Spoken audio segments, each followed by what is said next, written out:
Serial அடுத்த வாரத்துக்கான பிரமல கிருஷ் அவங்க பாட்டி கிட்ட நான் மீனா ஆண்டி வீட்டிலே இருந்துக்கிறேன் பாட்டி, தயவு செய்து நான் இங்க இருந்து கூட்டிட்டு வராதீங்க, அங்க இருக்கும்போது தான் நான் அம்மா கூட இருக்கிறேன், அப்பதான் எனக்கு ரொம்ப சந்தோஷமா இருக்குன்னு சொல்லிட்டு ரொம்பவே ஃபீல் பண்றான். அதை அவங்க புரிஞ்சுக்கிட்டு ரோஹிணி கிட்டையும் கிருஷ் உங்க கூடயே இருக்கட்டும், வீட்டுல இப்போது எல்லாருக்கிட்டையும் அந்த உண்மையை சொல்லிட்டுன்னு சொல்லி கெஞ்சி கேட்டு பாக்குறாங்க. ஆனா ரோஹிணியோ என் வாழ்க்கையை பத்தி என்ன முடிவு எடுக்கணும் எனக்கு தெரியும், என் வாழ்க்கை விஷயத்துல தலையிடாதுன்னு சொல்லிட்டு ரொம்பவே கோவப்படுறாங்க.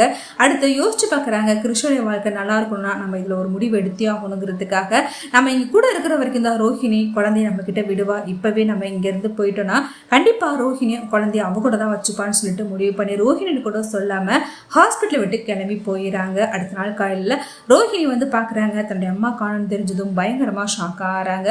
அடுத்து கிருஷ்ணன் மீனா வேற வழி இல்லாம தன்னுடைய வீட்டுக்கு கூட்டிட்டு வராங்க. இதை பார்த்துட்டு விஜயா எல்லாரும் ரொம்பவே ஷாக் ஆறாங்க.